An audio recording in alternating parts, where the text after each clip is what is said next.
Last time, on Amalgam 509. Maybe I shouldn't be jerking off while I'm driving my truck.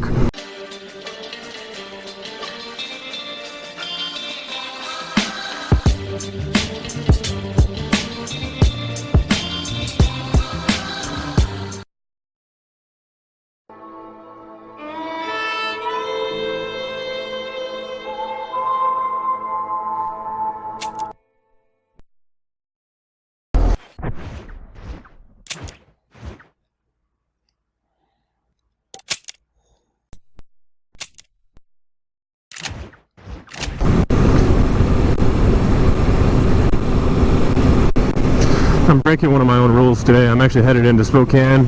I try to avoid it like the plague whenever I can. But I've been fucking up lately with my videos on my GoPro. I kind of read into it and finally figured out how it all works, but the long story short is I've only been getting half of my videos because of the way the GoPro set up, how it splits videos if you just continuously record. So they don't come out as straight MP4 playable style. So I tried to transfer those over to my computer, and the ones that were playable transferred fine, but the ones that weren't playable just completely disappeared. And I went through the long hassle and frantic search online. Google's your friend. Trying to find anything that I could do to recover my videos. It wasn't anything special. It was just some of my first rides in different areas that I wanted to save. But I was able to recover them. They still weren't playable at all, and they had no information on the files. So I think I'm kind of fucked unless I want to send it to one of these companies that wants to charge you a couple $100 to recover and fix your videos and all that. But really, it wasn't worth it. So that kind of sucks, but it won't be the only time that I go riding on those roads, so I'm not too worried about it. I mean, everyone sees my GoPro and they assume I have a YouTube channel, or I got this so I could create a YouTube channel. Really, I got it so I could watch my own videos and see what I do well, do what I do wrong, and what I can work on. And especially if I fuck up, I really want to know what I did wrong. If I can't mentally recall what it was at the time, it'd be nice to have that, to be able to watch over kind of like game footage and figure it out, improve on it. That's one thing though, I give those people on YouTube a lot of fucking credit. Those people that wipe out or do stupid shit and still post it. Because there's so many armchair quarterbacks on there that just want to bitch and give everyone a fucking hard time. And those people have the balls to actually put that up there. I don't know if I would. So I give them a lot of credit for that. That takes humility that I might not have. I think that's partly why I like to ride alone. In case I fuck up, I don't have a bunch of people to be able to recall that every day or bring it up. With my luck, I'd crash and have 40 people around me with cameras and everyone puts it on their YouTube channel.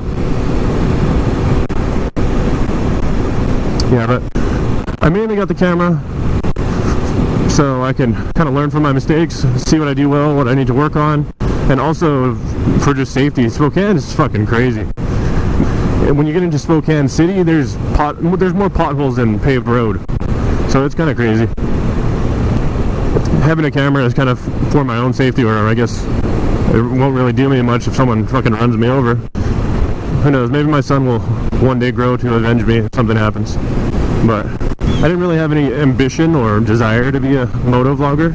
I guess it feels weird to say that term. But yeah, I never really had any ambition or desire to do that. I mainly just like to ride, and especially ride alone. I don't want a bunch of people coming with me or knowing who I am or any of that kind of stuff. I'm pretty antisocial and kind of a hermit, which is why I live on top of a mountain away from towns. So it works out well for me. It's pretty damn windy right now. You can't tell by the treetops, but it's probably about 50 mile an hour, which isn't bad for where I live. This last year we had a crazy windstorm. This whole region did, but our house specifically, we got 55 mile an hour winds, and it's kind of crazy because some of our roof panels got ripped off, and I am not a fan of heights at all, but I had to get my big ass up there and swap them out and replace them and get everything buttoned back up. But the crazy thing is power was out for like 2 weeks in Spokane and all the surrounding regions.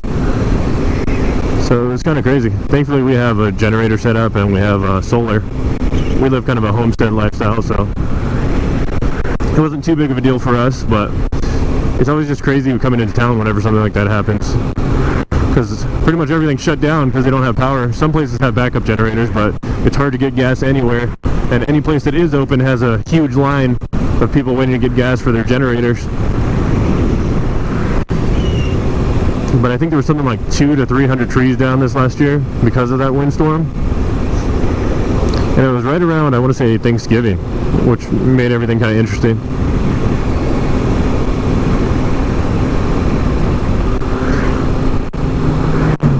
But the power being out due to a windstorm was, or a crazy windstorm rather, was something kind of new. Power's always out in this area though. Our first year that we lived out here, there was I think the power was out for a week, and so going anywhere, there was no candles available anywhere. You couldn't find a generator in the state. We even called Idaho, and there was only a couple places in Idaho that had generators available. Like that mass hysteria that kicks in and everyone starts buying everything.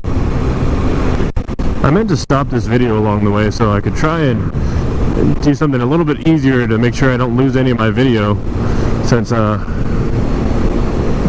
GoPro kind of partitions or separates videos if they exceed a certain amount of time or file size. But I can't actually hit that button to stop and start the video with my gloves on, so that's not going to happen. It's funny, I'm really antisocial and I don't want to hang out with a bunch of people, but I always tend to gravitate towards sports, activities, hobbies, what have you, that have a high social dynamic to them. I would hate to ride in a huge group, and to me a huge group is anything over 5 people, but I wouldn't mind having a buddy or two to go riding with, and I think that'd be pretty cool, as long as they don't get me arrested. It's just hard. I don't know how a lot of people ride with people. I want to be able to do whatever I want when I go riding. I don't want to have to follow a group or follow orders, hand signals, what have you. I don't want to have to wait for someone to say, okay guys, we're stopping here. It just kind of seems counterintuitive to me. Riding seems like something you do because it's for you, not necessarily something you want to share with other people. Who knows, maybe that's just me. Maybe I'm just greedy. Holy fuck, man, having that GoPro app going totally kills your battery. Shit. Usually I can get like a 2-hour ride out of one battery, but this time it was maybe 45 minutes, an hour. Having that app fucking drains that like crazy. I don't know how bad it is on data, but fucking hey, just on your battery alone it kills it. Like I think I'm crazy because I'm talking to myself.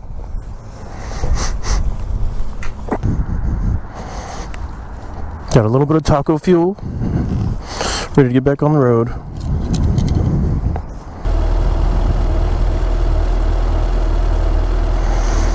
One thing I always try to do at stoplights or stop signs, anytime there's more than one car waiting to go, I always try to look at everyone's face and see if they look like they hate their lives, or if they'd yell at you if you stepped on their grass. That's usually a good indication to give them some fucking room.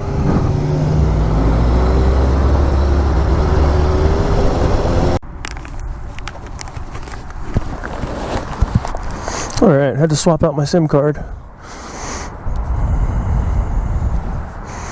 I use up a shitload of data because I just record the whole time. I don't turn it on at any special moment or anything like that. Mine is mainly for recording whatever happens, and I don't trust myself to be fast enough to turn it on right before I get hit by a truck.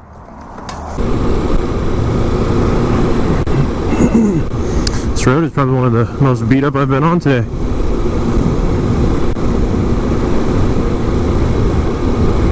Beautiful area. I love it out here, especially when there's nobody around.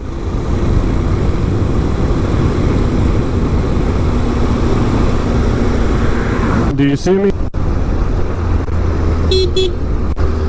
What are you doing, bro? You fucking idiot?